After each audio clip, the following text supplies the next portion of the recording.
Troisième volet de la question si essentielle, que faut-il placer dans le cœur d'un enfant pour qu'il se développe harmonieusement et devienne un homme ?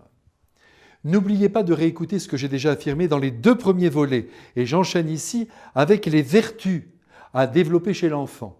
La première, c'est la franchise, ce qui revient à lui donner le goût de l'honnêteté, appelé à couvrir de son manteau toutes les actions de son humanité.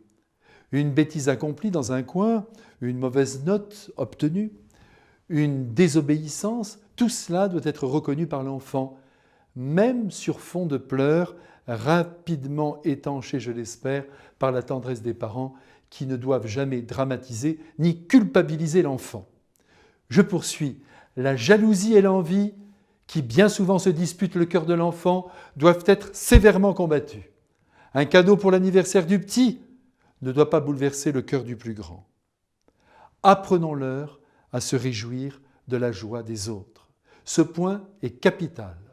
Il faut parvenir à ce que les enfants soient contents de ce qu'ils ont, comme jouer, plus que de ce qu'ils espèrent avoir un jour.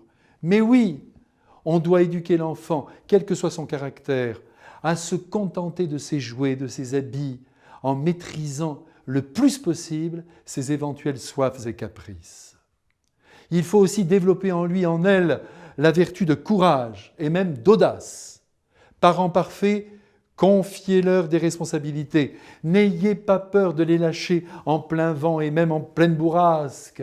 Montrez-leur que vous leur faites confiance et posez-leur beaucoup de questions en les obligeant à réfléchir par eux-mêmes, notamment quand il faut trouver une solution à un problème. Qu'en penses-tu, mon chéri ?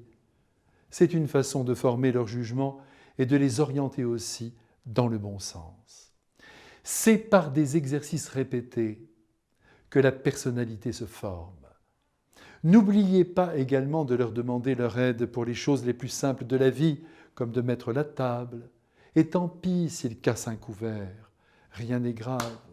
Demandez-leur aussi, dès que l'âge le permet, de faire les courses pour la voisine d'à côté, d'affronter l'inconnu, de répondre pour vous au téléphone, d'écrire une lettre à la vieille tante qui est toute seule.